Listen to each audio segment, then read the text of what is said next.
Hello everyone. तो आज मैं लेकर आई हूँ आपके लिए चैप्टर 1, 2, 3, 4 क्लास 9th के कुछ इंपॉर्टेंट क्वेश्चंस जो आपके मिड टर्म एग्जामिनेशंस के लिए भी बहुत यूज़फुल रहने वाले हैं। और इस वीडियो को पूरा देखे बगैर ना जाना ताकि आपके सारे इंपॉर्टेंट क्वेश्चन यहाँ पर ग्रैब हो सके। तो चलिए स्टार्ट करते हैं बिना देरी के साथ कि इंपॉर्टेंट क्वेश्चन कौन कौन से हैं और आपकी क्लैरिटी भी चैप्टर को करते करते बढ़ती जाएगी।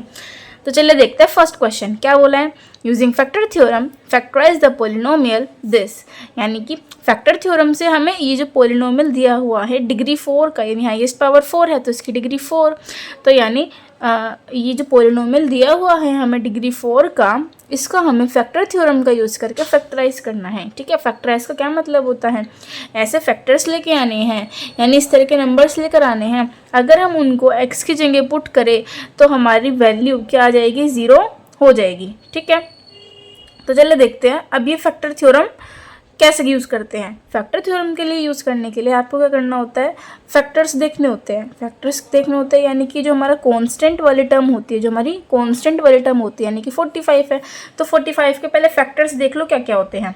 45 के फैक्टर्स क्या क्या होते हैं, जैसे 1 हो गया, -1 हो गया, हमें माइनस की भी डिजिट लेनी है साथ के साथ। ठीक है, 1 हो गया, -1 हो गया, 3 हो गया, -3 हो गया, 5 -5 और फिर 9 -9 और फिर आगे भी फर्दर चलते जाएंगे। लेकिन अगर हमें फैक्टर देखने हैं, फैक्टर देखने के लिए ना सबसे अच्छी ट्रिक होती है कि स्टार्टिंग के ना 1-2 नंबर से ही ना इसके फैक्टर मिल जाते हैं। ठीक है, स्टार्टिंग के 1-2 नंबर ही होते हैं जो फैक्टर दे देते हैं, ज़्यादातर तो 1 ही होता है जो फैक्टर ही दे देता है। तो चलिए अब इसका फैक्टर तो 1 भी है, तो अगर मैं इस पोलिनोमियल में 1 की वैल्यू को पुट करूँ और अगर 1 की वैल्यू, यानी कि हमारा फैक्टर क्या आ जाएगा, 1 बन जाएगा। और अभी भी बात होती है कि कितने फैक्टर निकालने होते हैं। पोलिनोमियल में जितनी डिग्री होती है, यानी जितनी हाईएस्ट पावर होती है, उतने ही मैक्सिमम फैक्टर्स निकालने होते हैं। ठीक है, यानी इस वाले पोलिनोमियल में हाईएस्ट पावर 4 है, तो यानी अगर पावर फैक्टर 4 है, अगर हमारी हाईएस्ट पावर 4 है तो इसका मतलब कितने टोटल फैक्टर बनेंगे, हमारे 4 फैक्टर्स बनेंगे। तो अब देखते हैं लाइन वाइज किस तरह से चारों फैक्टर हम निकालते जाएंगे। पहला फैक्टर किस तरह निकलेगा, अगर हम वैल्यू को पुट करके देखेंगे, इसके जो फैक्टर हैं उनको पुट करेंगे तो जो 0 दे देगा वो पहला फैक्टर हो जाएगा। तो चलिए देखते हैं, अगर हमने x की वैल्यू क्या पुट करी, 1 पुट करी, 1 भी तो फैक्टर है 45 का, इस 45 का फैक्टर है। अब देखते हैं इस पूरे पोलिनोमियल का है या फिर नहीं है। तो x की वैल्यू 1 पुट करके देखो तो क्या आना चाहिए, चलो करते हैं। 2 × 1 की पावर 4 -7 × 1 की पावर 3 -13 × 1 की पावर 2 +63 × 1 -45। अब क्या हो जाएगा, ये 1 की पावर 4 तो 1 ही रह जाएगा, तो आएगा 2 और यहाँ पर -7 -13 +63 करूँगी, प्लस माइनस माइनस तो माइनस का 5 आ जाएगा, -5 -13 +63 -45। अब इसको सॉल्व करूँगी तो क्या आएगा, माइनस का 18, और जब मैं इन दोनों को सॉल्व करूँगी तो क्या आएगा, प्लस का 18। तो -18 प्लस क्या आया हमारा, 0 हो गया। तो इसका क्या मतलब है, जब हमने x की वैल्यू को 1 पुट किया तो इस पूरे पोलिनोमियल ने हमें क्या दे दिया, देता है। तो यानी जिस वैल्यू को पुट करने पर 0 आया है वो नंबर हमारा क्या बन जाएगा, इस पोलिनोमियल का फैक्टर बन जाएगा। तो यानी कि x = 1 हमारा फैक्टर है। अब x = 1 तो हमारा फैक्टर हो गया, लेकिन इसको लिखने का क्या तरीका होता है, जो राइट साइड में हमारी डिजिट आती है उसको लेफ्ट साइड में लेकर जाना होता है। ठीक है, तो इसका क्या मतलब, हम क्या मानेंगे कि x - 1 इज अ फैक्टर। ठीक है, x = 1 था तो 1 को लेफ्ट साइड लिया तो क्या बन गया, x - 1, तो x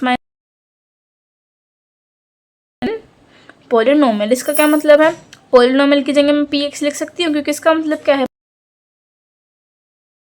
में है x की वेरिएबल में, तो ऑफ गिवन px लिख दिया मैंने। ठीक है, एक फैक्टर तो निकल गया।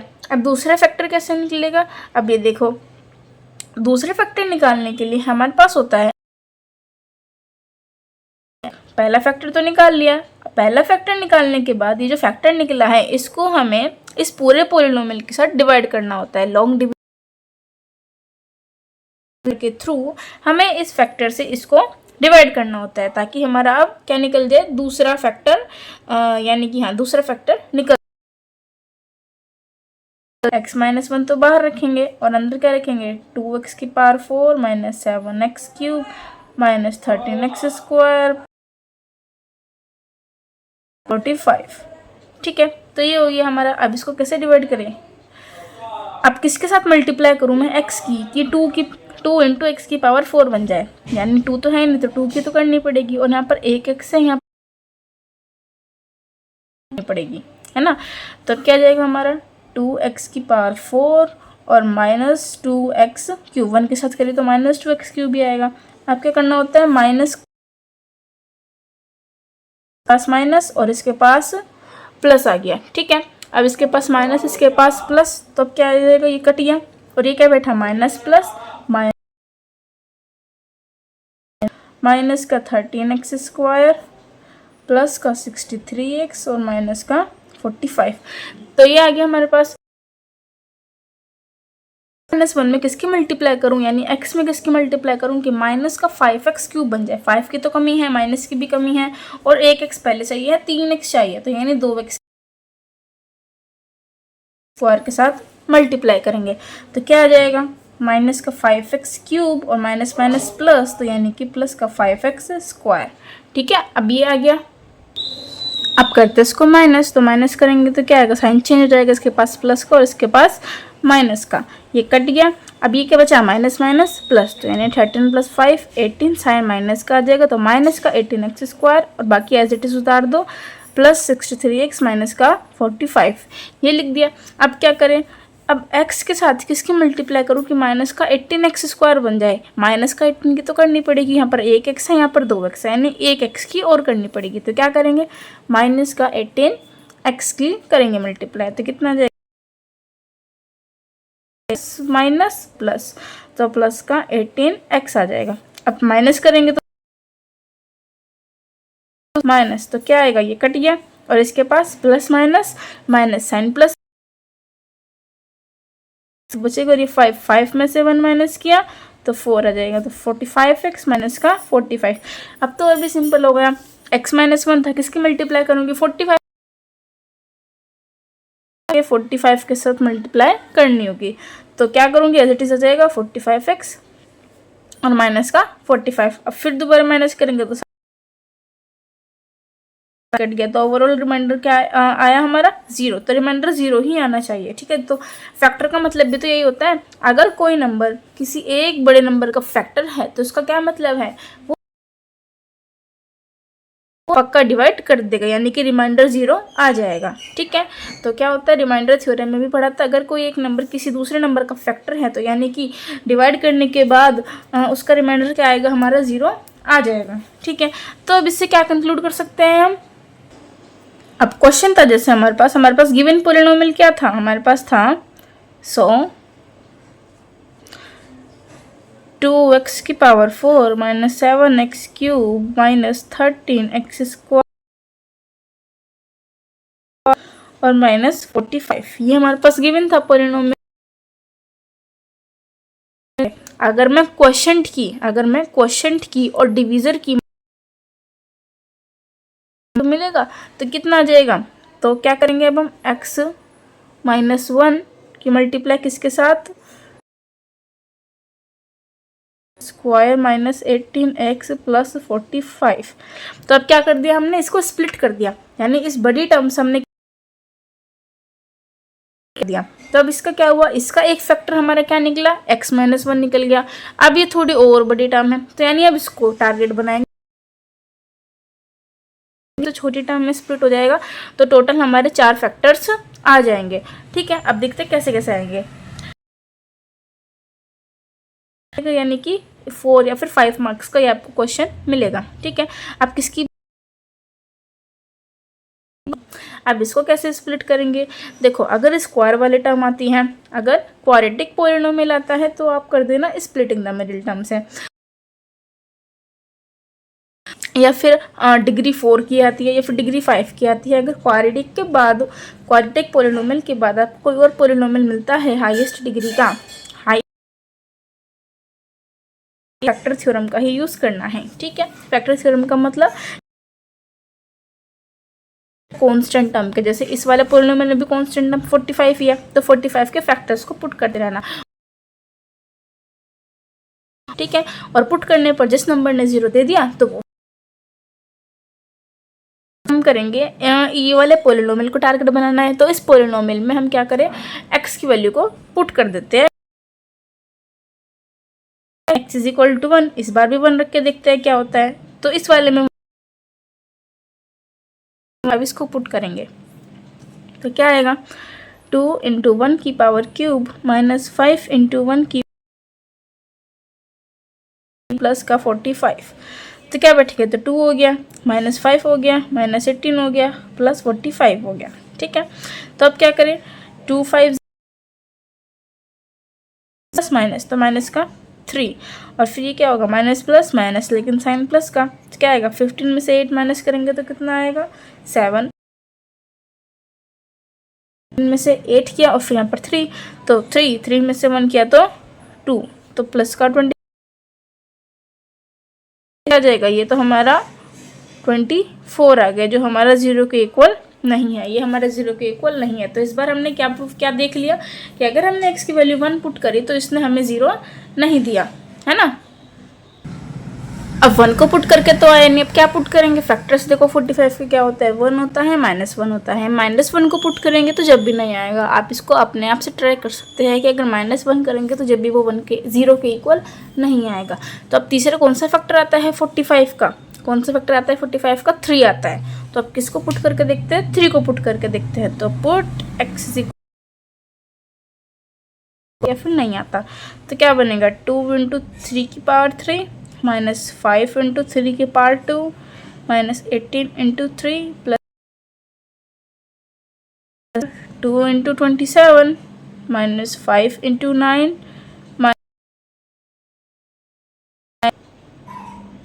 और प्लस 45। ठीक है, ये हो गया। अब क्या जाएगा, ये कितना बैठेगा, ये भी 54 आ गया, और ये 45 आ गया, ये भी 54 को क्या दिखा, 54 से 54 कट गया और 45 से 45 कट गया। तो इसका मतलब x इज इक्वल टू 3 ने क्या दे दिया, हमें 0 दे दिया है। तो यानी कि इस बार इस पोलिनोमियल का कौन फैक्टर आया है, 1 भी नहीं आया, -1 भी नहीं आया, कौन आया है, 3 आया है। ठीक है, तो यानी कि हम क्या लिख सकते हैं, x इज इक्वल टू 3 पर हमारा फैक्टर बैठा है, तो इसको लेफ्ट हैंड साइड लेकर जाएंगे तो क्या आएगा, x minus 3 is a factor of given px। तो सेकंड फैक्टर कौन आया हमारा, x माइनस 3, पहला कौन आया था, x माइनस 1। ठीक है, अब x माइनस 3 हमारा जो क्यूबिक पोलिनोमियल था उसका फैक्टर आया। तो अब क्या कर सकते हैं, अब अगर मैं x माइनस 3 को उस क्यूबिक पोलिनोमियल के साथ डिवाइड करूँ लॉन्ग डिवीजन मेथड से, तो हमारा क्या निकल जाएगा, एक और टर्म आ जाएगी, जो किस में आएगी फिर हमारी। अब पहले क्या किया था, पहले हमने 4 वाली पावर को जो है फैक्टर के साथ डिवाइड टर्म आई थी, और अब की बार क्यूबिक टर्म को अगर हम इस फैक्टर के साथ डिवाइड करेंगे तो हमारी कौन सी टर्म मिल जाएगी, इस बार क्वाड्रेटिक टर्म मिल जाएगी, और फिर उस क्वाड्रेटिक को क्या करेंगे, स्प्लिट। ठीक है, तो चलो अब देखते हैं क्या करना है। अब डिवाइड करेंगे इस फैक्टर को जो हमारा क्यूबिक वाला पोलिनोमियल आया था उसके साथ। तो यहाँ के हमारा x माइनस 3, तो अब x माइनस 3 को किससे मल्टीप्लाई करूँ कि 2x क्यूब वाले टर्म बन जाए, तो 2x स्क्वायर के साथ मल्टीप्लाई करेंगे तो क्या आ जाएगा, 2x क्यूब और माइनस 3 2 जा 6x स्क्वायर।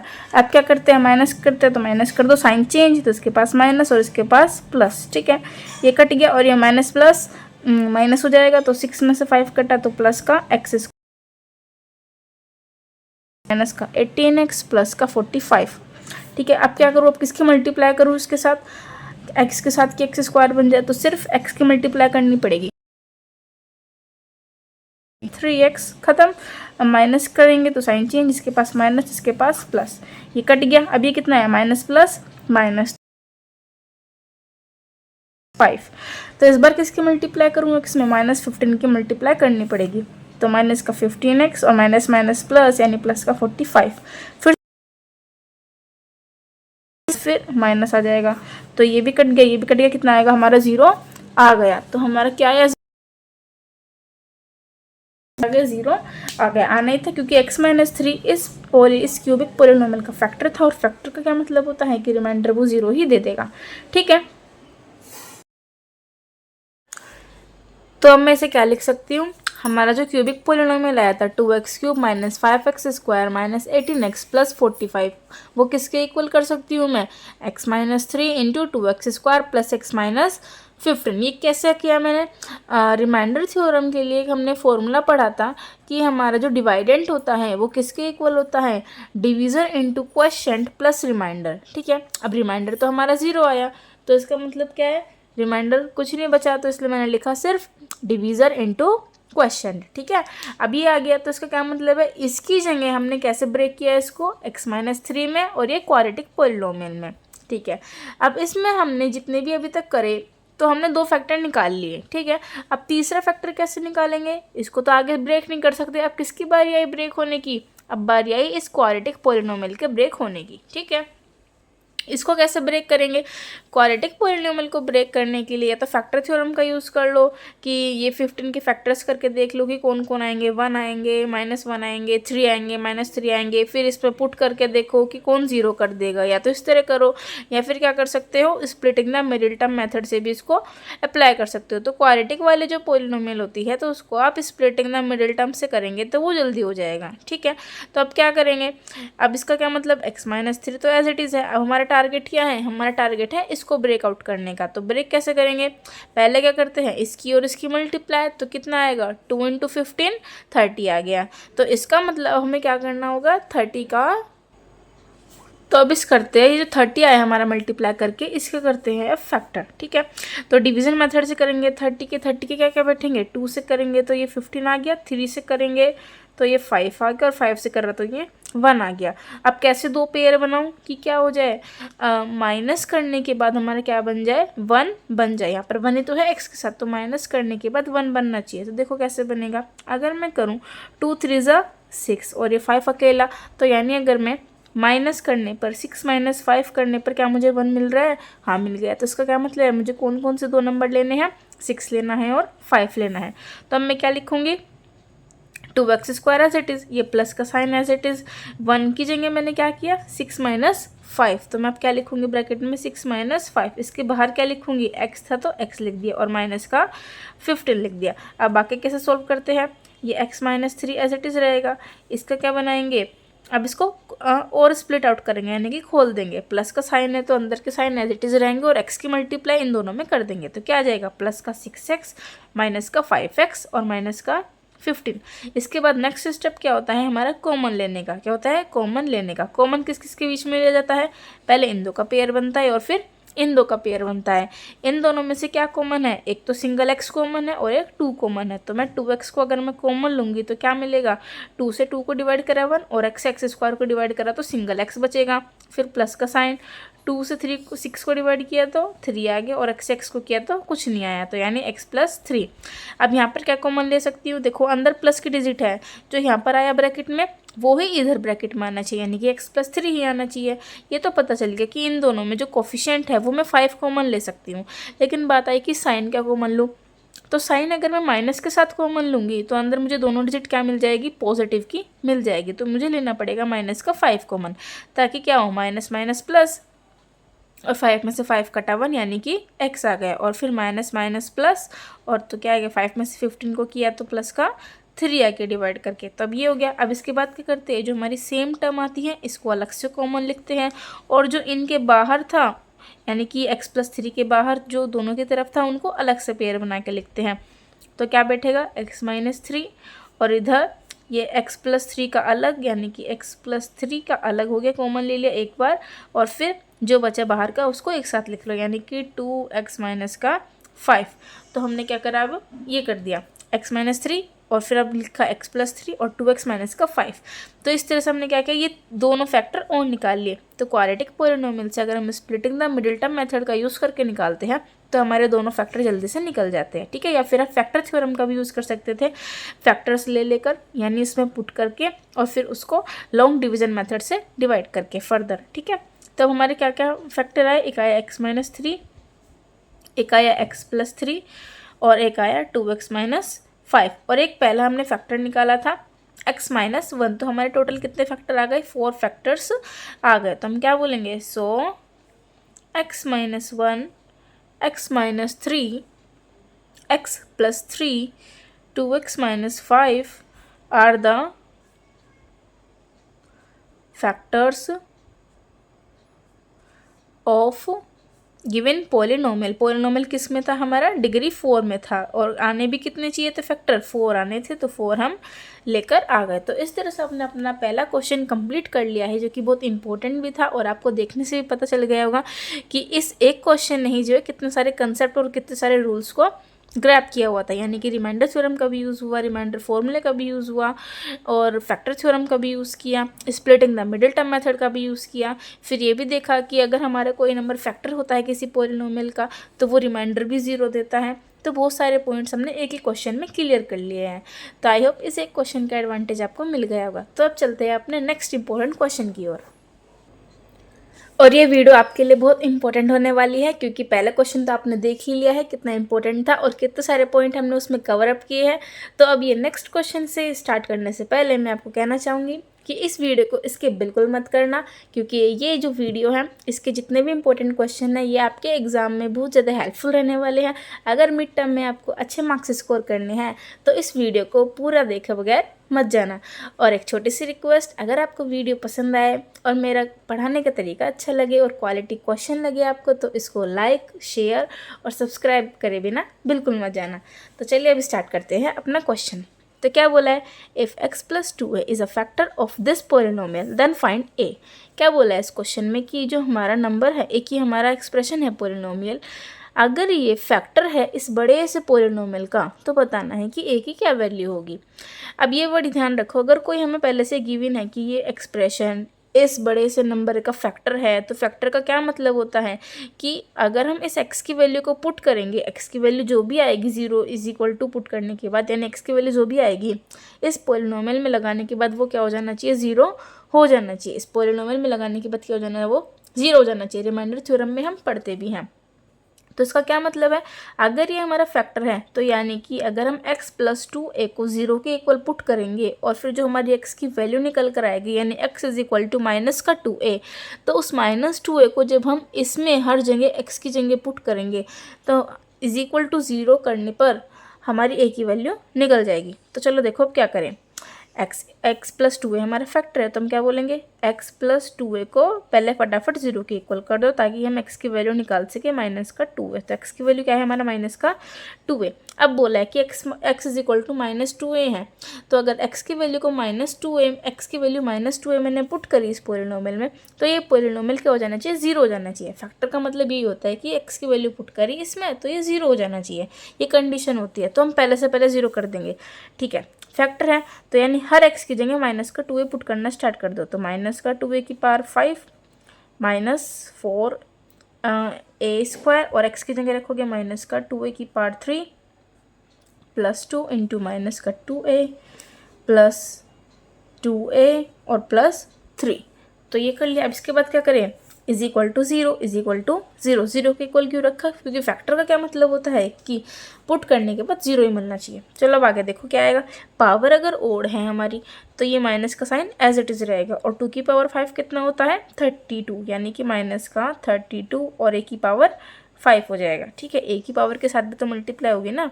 अब क्या आया, ये क्या बोलेंगे, माइनस माइनस प्लस, मल्टीप्लाई में था तो माइनस माइनस प्लस हो गया, और क्या आया हमारा 4a² into minus minus plus कैसे किया हमने, देखो ये माइनस था और बाहर और था, तो यानी माइनस तो ऑलरेडी आना ही था ना, इस वजह से माइनस माइनस प्लस हो गया। अब क्या बचा, 2 की पावर 3 कितना होता है, 2 × 4 4 × 8, तो कितना है हमारे पास 8a³, ठीक है। फिर क्या आया ये प्लस माइनस, -2 × 2 4 और प्लस का 2a माइनस का यानी प्लस का 3 = 0, ठीक है। अब आगे क्या करें, आगे माइनस का 32 a की पावर 5 एज इट इज़, इसको सोल्व करो क्या आएगा, 4 8 × 32। और अगर कोई सेम वेरिएबल मल्टीप्लाई में होता है, सेम बेस है, तो पावर क्या हो जाती है, ऐड हो जाती है। तो a की पावर 2 + 3 यानी 5 हो गया। माइनस का कितना आएगा, माइनस प्लस माइनस, 4 में से 2 का 2a आ गया, प्लस का 3 = 0।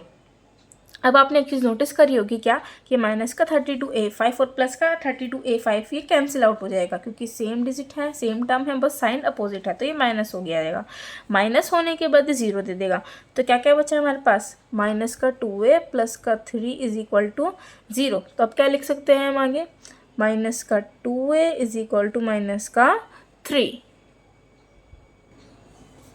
माइनस से माइनस कैंसिल आउट हो जाएगा, फिर क्या बचा 2a इज इक्वल टू 3, यानी a की वैल्यू क्या है हमारी 3/2, तो हमारी a की वैल्यू क्या आ गई 3/2। तो इस क्वेश्चन को भी हमने कर लिया है कि अगर हमें कोई एक एक्सप्रेशन फैक्टर दिया हुआ हो एक पॉलिनोमियल का, यानी कि उसमें उस वेरिएबल की वैल्यू को पुट करने पर हमें क्या मिलेगा, 0 मिलेगा, और अगर कोई दूसरे वेरिएबल की वैल्यू पूछी है तो हम 0 के इक्वल पुट करके उसको निकाल सकते हैं। तो ये वाला क्वेश्चन भी समझ में आ गया होगा। तो ये क्वेश्चन आप बताएंगे किस चैप्टर से रिलेटेड है, चैप्टर 1, चैप्टर 2 या चैप्टर 3 या चैप्टर 4। तो कमेंट सेक्शन में बताना ये कौन से चैप्टर का क्वेश्चन है।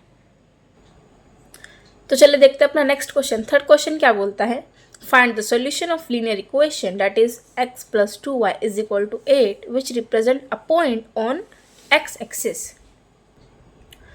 तो देखो इस क्वेश्चन में क्या बोला है, हमें सॉल्यूशन निकालना है, जो गिवन लीनियर इक्वेशन है उस लीनियर इक्वेशन का सॉल्यूशन निकालना है। सॉल्यूशन का क्या मतलब होता है, हमें x की वैल्यू भी चाहिए और y की वैल्यू भी चाहिए। कैसे निकलेगी, कंडीशन क्या बोली है, which represent a point on x axis. क्या मतलब है, इस इक्वेशन का एक इक्वेशन है, तो इस इक्वेशन का जो सॉल्यूशन होगा और जो पॉइंट्स आएंगे यानी जो कोऑर्डिनेट्स आएंगे वे कहाँ पर लाई कर रहे हैं, वे हमारे ना क्वाड्रेंट फर्स्ट में ना क्वाड्रेंट सेकंड में, ना ही थर्ड में, ना ही फोर्थ में लाई कर रहे हैं, वे कहाँ लाई कर रहे हैं, हमारे एक्स एक्सिस पर लाई कर रहे हैं। तो जैसे मैंने क्या बोला अभी, ये पॉइंट है, ठीक है, जैसे सॉल्यूशन आएगा तो वो कोऑर्डिनेट्स की फॉर्म में आएगा कि एक्स की वैल्यू अलग मिलेगी, वाई की वैल्यू अलग मिलेगी। तो जो एक्स और वाई की वैल्यू आएगी तो वो कहाँ पर लाई कर रहे हैं हमारे, यानी वो जो पॉइंट्स है वे कहाँ पर लाई कर रहे हैं, जैसे क्वाड्रेंट फर्स्ट होता है, ये क्वाड्रेंट सेकंड होता है, ये क्वाड्रेंट थर्ड होता है और ये क्वाड्रेंट फोर्थ होता है, ये वाई एक्सिस होता है और ये एक्स एक्सिस होता है। तो इस कंडीशन में जो पॉइंट है वो कहाँ पर लाई कर रहा है, एक्स एक्सिस पर, यानी एक्स एक्सिस की बाउंड्री पर, यानी कि कहीं इस वाली लाइन पर लाई कर रहा है, ठीक है ना, यहाँ बीच में, ना यहाँ ना यहाँ ना यहाँ और ना ही वाई एक्सिस पर, तो ये बीच वाली यानी कि एक्स एक्सिस पर लाई कर रहा है। तो बोला अब बताओ इसका क्या सोल्यूशन होगा। देखो ये बहुत सिंपल सी बात है, अगर आपने मेरे प्रीवियस लेक्चर की वीडियोस देखी है तो आपको पक्का पता होगा कि अगर एक्स एक्सिस की बात की गई है तो इसका मतलब तो ये कन्फर्म हो गया कि जो हमारी वैल्यू आएगी, यानी जो एक्स एक्सिस पर कोई भी पॉइंट होगा तो इसके कोऑर्डिनेट्स क्या बनते हैं, एक्स की जगह तो समझो यहाँ पर मैंने एक्स लिख लिया कि कुछ ना कुछ तो वैल्यू आएगी जब एक्स एक्सिस पर है, कि कितनी ओरिजिन से कितनी दूरी पर है, 2 यूनिट्स की दूरी पर है, 1 यूनिट की दूरी पर है, 1.5 यूनिट की दूरी पर है, तो एक्स की वैल्यू तो कुछ ना कुछ आनी है। लेकिन इस पॉइंट पर यानी एक्स एक्सिस के पॉइंट पर, एक्स एक्सिस पर हमारा जो पॉइंट होता है वहाँ पर वाई की वैल्यू क्या रहती है, वहाँ पर 0 रहती है। 0 क्यों रहती है, इस पॉइंट पर ये देखो कि वाई एक्सिस से कितनी दूरी पर है, वाई एक्सिस से कितनी दूरी पर है, 0 पर ही है, ठीक है, वाई एक्सिस पर तो है ही नहीं ना, ऐसे कितनी दूरी पर है, ये 0 पर आ रहा है। तो इसका क्या मतलब है, हम क्या बोलेंगे, एक्स एक्सिस पर कोऑर्डिनेट क्या होते हैं, x,0। तो इससे हमें एक चीज़ तो पता चल गई, क्या एक्स एक्सिस का नाम लिया था तो इसका मतलब y की वैल्यू 0 है, और अगर पॉइंट होता हमारा y एक्सिस पर तो इसका क्या मतलब होता, y की तो कुछ ना कुछ वैल्यू होनी थी कि y से कितना ऊपर है, ठीक है, तो y की तो समथिंग रहेगी। लेकिन बात आती है x की क्या रहेगी, अब ये वाला पॉइंट एक्स एक्सिस से कहीं पर लाई नहीं कर रहा, एक्स एक्सिस से भी ये ओरिजिन पर ही है, तो x के लिए क्या रहेगा, फिर ये 0 रहेगा। तो यानी हम क्या कंक्लूड कर सकते हैं, y एक्सिस पर है कोई पॉइंट तो यानी उसमें x 0 रहेगा, एक्स एक्सिस पर है पॉइंट तो उसमें y 0 रहेगा। तो इसका क्या मतलब, हमने पहले ही पता लगा लिया इस सॉल्यूशन के लिए कि y की वैल्यू तो 0 होने वाली है, तो x की क्या होगी। तो चलो देखते हैं क्या बोलेंगे। पहले ऐसे लिखना है, at X axis the value या the y coordinate, the y coordinate को क्या बोलते हैं, y कोऑर्डिनेट को बोलते हैं हम ordinate, the y coordinate will be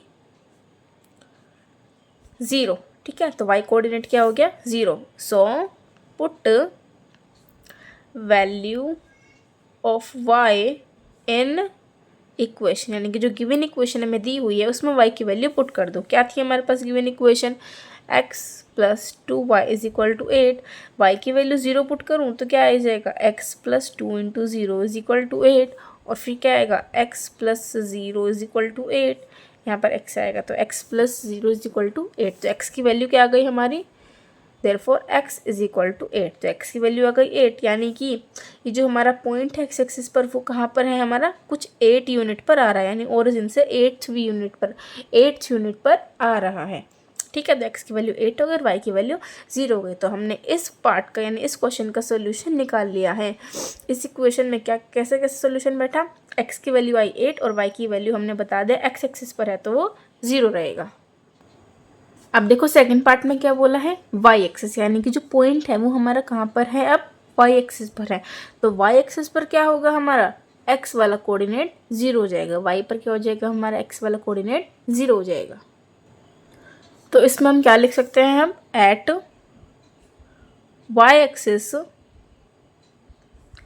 the x coordinate को क्या बोलते हैं, x कोऑर्डिनेट को हम बोलते हैं abscissa. At y axis the x coordinate will be 0। अब x कोऑर्डिनेट तो पता चल गया 0 हो गया, यानी x की वैल्यू तो 0 होगी। तो हम क्या करेंगे, अब इसकी हेल्प से y की वैल्यू निकाल लेंगे। So put value of x in given equation क्या है हमारे पास, x plus 2y is equal to 8।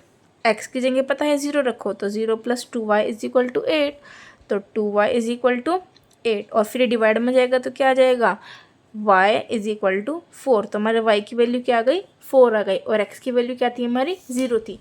तो इस वाले पार्ट में हमने कैसे सोल्यूशन निकाला है, x की वैल्यू तो 0 है और y की वैल्यू 4 है। तो आई होप आपके क्वेश्चन समझ में आ गया होगा कि थर्ड क्वेश्चन को हमने किस तरह से सॉल्व किया है।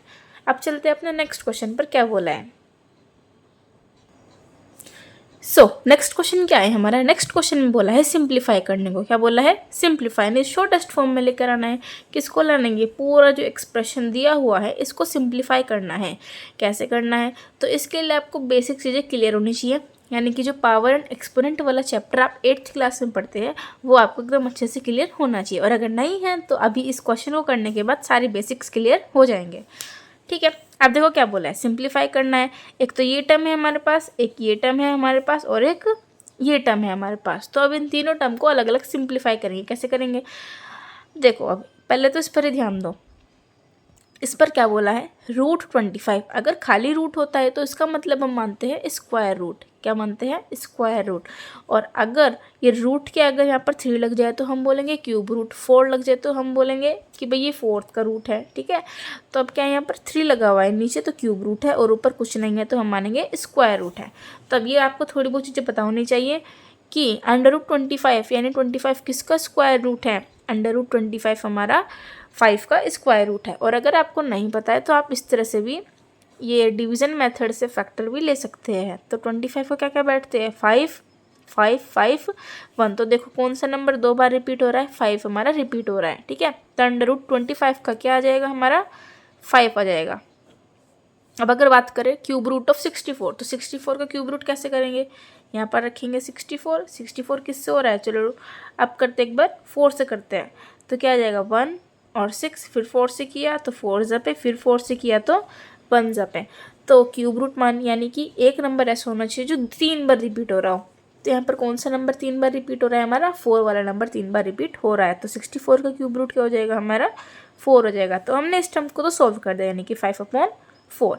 बात आती है सेकंड टर्म की। सेकंड टर्म को कैसे करें, सेकंड टर्म को सोल्व करने के लिए ये आपको ध्यान देना है, यहाँ पर क्या है, मैं अगर इस तरह से सोचूं कि हमारी जो पावर है वो माइनस में आ रही है, अगर पावर हमारी नेगेटिव है और नेगेटिव से पॉजिटिव में करना है, यानी कि अगर हमें पावर के साइन को चेंज करना होता है तो आपको पता होगा कि हम जो फ्रैक्शन दिया हुआ है उसको रेसिप्रोकल कर देते हैं, या फिर कह लो जो हमारा बेस है उसको हम रेसिप्रोकल कर देते हैं ताकि हम अपनी पावर का साइन चेंज कर सकें। हमारा ये -1/4 है, तो चलो मुझे माइनस अच्छा नहीं लग रहा है यहाँ पर लगा हुआ, तो मैं माइनस को प्लस में कन्वर्ट करने के लिए क्या करूँगी, ये जो हमारा बेस है इसको रेसिप्रोकल कर दूंगी। तो मैं क्या लिख सकती हूँ, 625/256 की पावर 1/4। ठीक है, अब ये लिख दिया। अब थर्ड वाले को कैसे करें, थर्ड वाले का क्या है हमारे पास, 1/64/125 की पावर 2/3। तब इसको कैसे सोल्व करेंगे हम, इसको सोल्व करने का क्या तरीका है, देखो अभी जो 64 लिखा हुआ है तो 64 की कैसे हेल्प ले सकते हैं। देखो अब यहाँ पर ये हमारी पावर फ्रैक्शन में है, तो फ्रैक्शन को अगर मुझे हटाना है तो मैं क्या करूँ, हमें पता है जो 64 है, अगर मैं 4 की मल्टीप्लाई 3 टाइम्स करूँ यानी 4 इंटू 4 इंटू 4, तो वो क्या हो जाएगा, ये हमारा 4 का क्यूब है। और अगर नीचे 125 को देखा जाए तो किसका क्यूब लग रहा है ये आपको, देखो 5 का स्क्वायर करेंगे तो 25 आता है, और अगर 5 का क्यूब करेंगे तो क्या आ जाता है 125। तो मैं इसको कैसे लिख सकती हूँ, तो मैं इसको क्या लिखूँगी, 1/64/125 की जगह 4/5 का क्यूब लिख दूंगी। ठीक है, अब बाहर हमारी पावर थी 2/3, तो मैं एक और बड़ा ब्रैकेट लगा के लिख दूंगी 2/3। तो इस तरह से तो कर सकते हैं ना। और अगर आपने एक और प्रॉपर्टी पढ़ी हो, अगर पावर के साथ मल्टीप्लाई में दूसरी पावर होती है तो इसका क्या मतलब होता है, मल्टीप्लाई में हो जाती है। पावर के साथ ब्रैकेट के बाहर दूसरी पावर है तो ये मल्टीप्लाई में होती है। अब मल्टीप्लाई का क्या मतलब है, 3 इंटू 2/3, इसका क्या मतलब है, देखो साइड में 3 इंटू 2/3, मल्टीप्लाई का मतलब तो यही होगा ना, एक पावर दूसरी पावर के साथ ऐसे मल्टीप्लाई में है। तो हम क्या कर सकते हैं, इसको डिवाइड कर सकते हैं। तो क्या आ जाएगा हमारा, 3 से 3 कट गया तो 1 इंटू 2 2 आ गया। तो हमारा क्या हुआ, ये 5/4 तो एज इट इज़ रहेगा। प्लस अब इसको देखते हैं बाद में, पहले इसको सोल्व करेंगे। क्या लिखा है यहाँ पर हमने, तो ये 3 से 3 यहाँ पर कट जाएगा, तो कितना बचा हमारे पास, 1/4/5 का स्क्वायर बच गया। ठीक है, ओवरऑल अब देखो फ्रैक्शन की फॉर्म से हमने एक सिंपल होल नंबर की फॉर्म हमने बना लिया।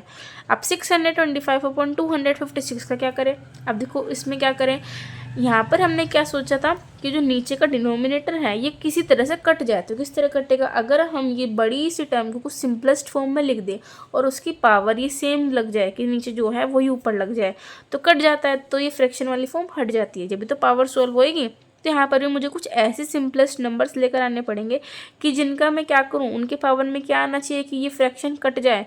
कटने के लिए इसका डिनोमिनेटर सेम होना चाहिए, यानी कि इसका जो डिनोमिनेटर है वो यहाँ पर पावर होनी चाहिए। तो किसकी हो जाएगी, देखो 5 आ रहा है और यहाँ पर 256 आ रहा है। अगर मैं 4 की मल्टीप्लाई 4 टाइम्स करती हूँ तो मुझे क्या मिलेगा, 256। देखो 4 की मल्टीप्लाई 3 टाइम्स करती हूँ तो 64 मिला था, इसको दोबारा 4 से करोगे तो 256 मिल जाएगा। तो यहाँ पर 4 आ जाएगा। 5 की मल्टीप्लाई 3 टाइम करी थी तो 125 मिला था। अब 5 की मल्टीप्लाई में 4 टाइम्स करूँगी तो मुझे मिलेगा 625। तो यानी मैं क्या समझूँ, 5/4 का अगर मैं पावर 4 ले लूँ, ठीक है, तो मुझे क्या मिल जाएगा, ये ओवरऑल एक्सप्रेशन मिल जाएगा। ठीक है, अब बाहर था हमारे पास 1/4, तो 1/4 एज इट इज़ लगा दो। इससे क्या हो जाएगा, ये मल्टीप्लाई में है तो ऊपर से और नीचे वाली चीज़ कट जाती है। ठीक है, तो क्या बचा, सिर्फ 1 बचा। और पावर 1 क्या होती है, एज इट इज़ बेस होता है। तो अब क्या लिखेंगे हम, 5/4 एज इट इज़, और प्लस का ये भी हमारा 5/4 हो गया क्योंकि पावर तो 1 बची।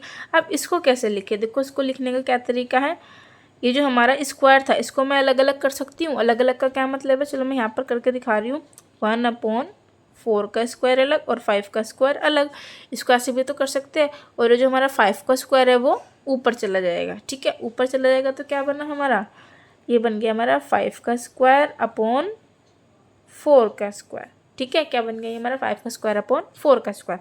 अब क्या करें, अब इसको सोल्व कर दो। इसको सोल्व कैसे करोगे, 5 5 से 25 और 4 4 जा 16।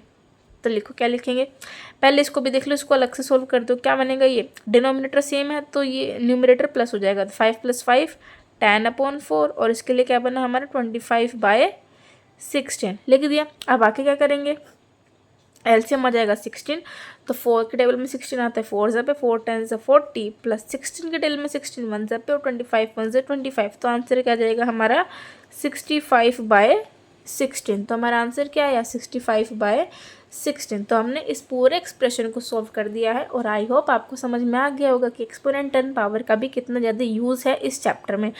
ठीक है, तो ये चैप्टर कौन सा है इसको भी आप कमेंट सेक्शन में बताएंगे कि किस चैप्टर का क्वेश्चन मैंने आपको कराया है। तो आई होप अभी तक जितने भी क्वेश्चन हमने किए हैं, जितने भी क्वेश्चन हम करते जा रहे हैं वे आपको समझ में आ रहे होंगे। और अगर किसी भी टॉपिक में या किसी भी पॉइंट में डाउट रह जाता है तो आप कमेंट सेक्शन में कमेंट भी कर देना। अब देखते हैं अपना 5th क्वेश्चन क्या बोलता है। सिंप्लीफाई करना है √3 - √2 का होल स्क्वायर। इसको कैसे सिंप्लीफाई करेंगे, देखो सिंप्लीफाई करने का क्या तरीका है, हमें क्या पता है, यह आपने पढ़ा था। इसकी प्रॉपर्टी होती है, क्या प्रॉपर्टी होती है, ये है हमारा a और अगर ये है हमारा b तो a - b का होल स्क्वायर क्या बनता है आपको पता है। अगर ये प्रॉपर्टी याद है तो क्या खुलता है, ये a - b का होल स्क्वायर a² + b² और यहाँ माइनस का साइन दो तो माइनस का 2ab, इस तरह से हमारा खुलता है। तो यहाँ पर यही वाली प्रॉपर्टी लगाकर हम इसको स्प्लिट आउट करेंगे। तो ये आपको प्रॉपर्टीज़ एकदम टिप्स पर लर्न होनी चाहिए। तो अभी मैं कैसे खोलूँगी, a² + b² - 2ab। a किसको माना था, √3 को, तो मैं क्या लिखूँगी इसमें, √3 का स्क्वायर, फिर b प्लस का b² बोला तो प्लस लगाया, b² बोला था तो √2 का होल स्क्वायर, यहाँ पर माइनस है तो माइनस लगेगा, 2ab होता है तो 2 एज इट इज लगाया, 2 फॉर्मूले में ही होता है, खुद से लगाना होता है, इनटू a की वैल्यू क्या है हमारी, √3, इनटू b की वैल्यू क्या है हमारी, √2। तो ये हमने लिख दिया। अब इसको सॉल्व कर दो, √3 का होल स्क्वायर कितना हो जाएगा, देखो √3 का होल स्क्वायर का क्या मतलब है, √3 × √3, ठीक है, क्या मतलब है इसका, √3 × √3। अब इसका क्या मतलब है, होल रूट ले लो तो 3 × 3, और पता है अगर रूट में सेम डिजिट का एक पेयर बन जाता है तो वो बाहर सिंगल डिजिट में निकल के आता है। तो क्या बनेगा, ये 3 प्लस √2 का होल स्क्वायर भी 2 हो जाएगा, माइनस का 2 एज इट इज रहेगा, रूट के साथ मल्टीप्लाई करके क्या बनाएगा, √3 × 2 = 6, तो यानी कि माइनस का 2√6। अब इसको प्लस कर सकते हैं तो कितना आ जाएगा, 5 - 2√6। तो सिंपल हो गया ये। तो इस तरह से ये वाला क्वेश्चन हो जाता है। ये तो मुश्किल से 1 मार्क या फिर 2 मार्क का क्वेश्चन बन जाएगा, पर ये क्वेश्चन छोटे छोटे क्वेश्चन भी आना जरूरी है, क्योंकि अगर आपकी प्रॉपर्टी याद नहीं होगी तो ये किस तरह से करोगे, है ना। तो इसलिए हमें क्या था, इसमें प्रॉपर्टी का यूज़ था, इस वजह से ये क्वेश्चन मैंने लिया था। तो ये क्या हुआ, रूट का स्क्वायर, ये सिंगल डिजिट में निकल के आ जाता है, और ये भी सिंपल में आ गया, और रूट की मल्टीप्लाई हो गए तो यानी कि √6 हो गया। तो इसको सोल्व किया तो 5 - 2 √6 आंसर हो गया। तो ये क्वेश्चन भी समझ में आ गया होगा। तो अब चलते हैं अपने नेक्स्ट क्वेश्चन की ओर।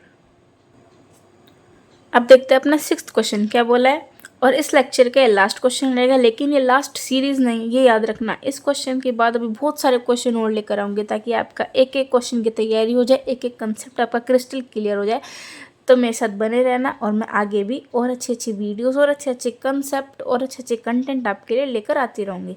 तो चलिए दोबारा से इसको स्टार्ट करते हैं। क्या बोला, फाइंड द वैल्यू ऑफ ए की वैल्यू निकालनी है। ये हमें एक्सप्रेशन गिवन है। इस एक्सप्रेशन में क्या बोला है, 6/3 √2 - 2 √3 = 3 √2 - a √3।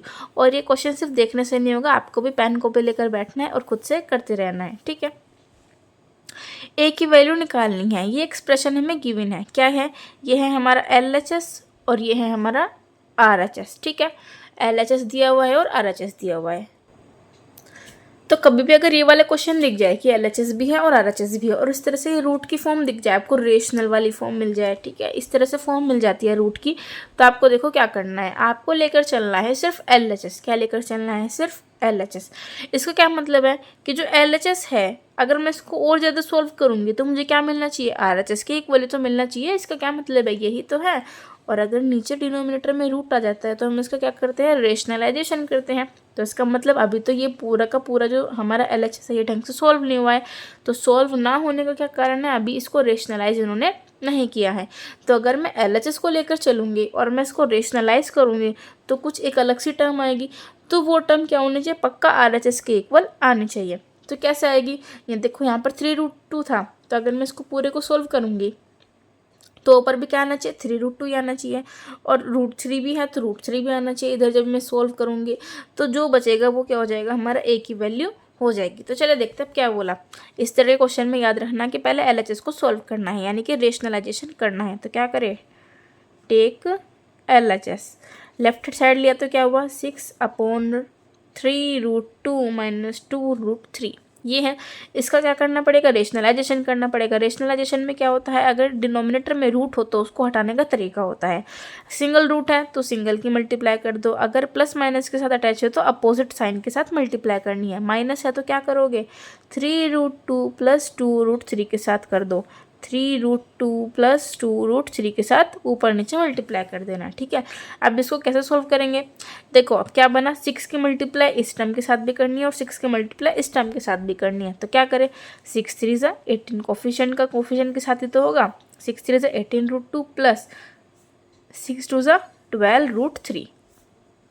अब नीचे क्या आएगा, नीचे देखो नीचे क्या बैठा है हमारा, 3 √2 - 2 √3, 3 √2 + 2 √3। तो इसको आप क्या मान सकते हो, देखो यहाँ पर भी प्रॉपर्टी का यूज़ है, ये हमारा ए का काम करेगा, ये हमारा बी का काम करेगा। देखो ये भी 3 √2 के, तो ये भी ए का काम करेगा, ये 2 √3 है तो ये भी हमारा बी का काम करेगा। तो ये क्या बोला हमने, a - b × a + b। कौन सी प्रॉपर्टी होती है, ये होती है a minus B into A plus B वाली प्रॉपर्टी होती है A square minus B square. कौन सी होती है? A square minus B square. तो मैं इसको कैसे लिख सकती हूँ? ए स्क्वायर यानी कि 3√2 का स्क्वायर माइनस बी स्क्वायर यानी कि 2√3 का स्क्वायर। ठीक है, अब इसको कैसे सोल्व करेंगे? आगे फर्दर सोल्व करो तो क्या आएगा हमारा 18√2 प्लस 12√3 तो एज इट इज रह गया। ठीक है, अब नीचे क्या आएगा हमारा 3 3 ज़ा 9 और √2 की मल्टीप्लाई 2 बार करी तो ये हमारा 2 में कन्वर्ट हो गया माइनस 2 2 ज़ा 4 √3 की 2 बार मल्टीप्लाई करी तो हमारा 3 में कन्वर्ट हो गया। तो हमारा क्या आ जाएगा 18√2 प्लस 12√3 अपॉन 18 माइनस 12। तो ये क्या आ जाएगा अब हमारा 18√2 प्लस 12√3 अपॉन 6 आ गया। अब इसको क्या करें? देखो ये वाली जो RHS है, RHS की एकदम फॉर्म में लेकर आनी है हमें। RHS में डिनोमिनेटर तो कुछ है नहीं यानी कि 1 है डिनोमिनेटर, तो यहाँ पर 1 कैसे लेकर आए? अब 6 को तो हटाना पड़ेगा, तो 6 को हटाने के लिए क्या हो, ऊपर कुछ अगर 6 होगा तो 6 से 6 कट जाएगा, जब भी तो आएगा 1। अब ऊपर 6 कैसे लेकर आए? देखो या तो ऐसे सही था कि हमने क्या किया 6 को अलग रहने देते कि 6 मल्टीप्लाई दिस चलता रहता, 6 मल्टीप्लाई दिस, 6 मल्टीप्लाई दिस, तो 6 से 6 कट जाता है। या तो ऐसे सोचो, या फिर अब अगर हमने इसको सॉल्व कर ही दिया है तो क्या कर सकते हैं, हम इसमें कॉमन ले सकते हैं। कॉमन कैसे लेंगे? एक ये रहा कांस्टेंट, तो इन दोनों में कॉमन क्या आ रहा है, यानी कि ये दोनों किस टेबल में आते हैं? हाईएस्ट टेबल लेना है, 6 में आते हैं। 6 2 ज़ा 12 और 6 3 ज़ा 18। तो कॉमन लेने का क्या मतलब होता है? डिवाइड करना। तो डिवाइड करोगे तो क्या आएगा? जब 6 है तो 6 बाहर रखोगे और अंदर 3√2 प्लस 2√3। अगर आपको स्टार्टिंग से एज इट इज रखना था, 6 की मल्टीप्लाई नहीं करनी थी तो भी सही था। ठीक है, तो चलो 6 से 6 कट गया। चलो एक और कंसेप्ट सीख लिया इस बहाने, है ना। तो 6 से 6 कट गया तो ओवरऑल क्या आया हमारा 3√2 प्लस 2√3। हमारा ओवरऑल आंसर क्या आया है? 3√2 प्लस 2√3। अब देखो क्या ये RHS के कुछ इक्वल आया है या नहीं आया? हमारा RHS क्या था? देखो हमारा RHS किसके इक्वल आया था? RHS is equal to 3√2 minus a√3 के इक्वल था RHS। और LHS किसके इक्वल आया है हमारा? 3√2 प्लस 2√3 के। देखो क्या कैसे है, 3√2 पीछे से √3 तो अब अगर हमें A B C किसी की भी वैल्यू निकालनी हो इस तरह के क्वेश्चन में तो कंपेयर कर दिया करो। अब क्या करोगे? Comparing RHS and LHS। तो कंपेयर करने से क्या मिलेगा? जो बचा, क्या बचा? -a और यहाँ पर प्लस का 2, तो यानी कि ये और ये भी सेम होना चाहिए, है कि नहीं? इसका मतलब तो ये है ना 3√2 सेम, √3 सेम, तो यानी ये वाली वैल्यू और ये वाली वैल्यू भी सेम होनी चाहिए। तो हम क्या कंक्लूड कर सकते हैं? सो -a is equal two plus का 2। इसका मतलब ये तो है, देखो मैंने कुछ नहीं किया, सिंपल इसको उठाया और यहाँ पर इसको उठाया, तो क्या बचा? ये माइनस का a is equal two plus का 2 होना ही चाहिए, जब भी तो RHS और LHS इक्वल होंगे। तो यहाँ से हम a की वैल्यू क्या निकाल सकते हैं? देखो +2 का मतलब तो 2 ही होता है, माइनस को इधर पहुँचा दो तो a की वैल्यू क्या आ जाएगी हमारी? -2। तो हमने क्या किया? Comparing LHS is equal to RHS करके a की वैल्यू हमने निकाल लिया। तो ये वाले क्वेश्चन बहुत इंपॉर्टेंट होते हैं और इन ऐसे क्वेश्चन के आने के चांसेस भी बहुत ज़्यादा होते हैं एग्जाम में। Thank you and have a nice day.